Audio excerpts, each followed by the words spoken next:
to možeš da imaš danas, to možeš i sutra, a preksutra možda se odrekneš. To što si danas dobar i što stojiš, to nije garancija da ćeš i sutra biti takav.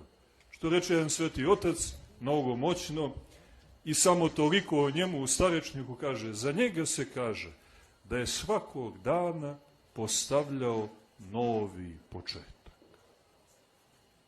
Je li bilo dobro juče? Jesu, ali danas novi početak.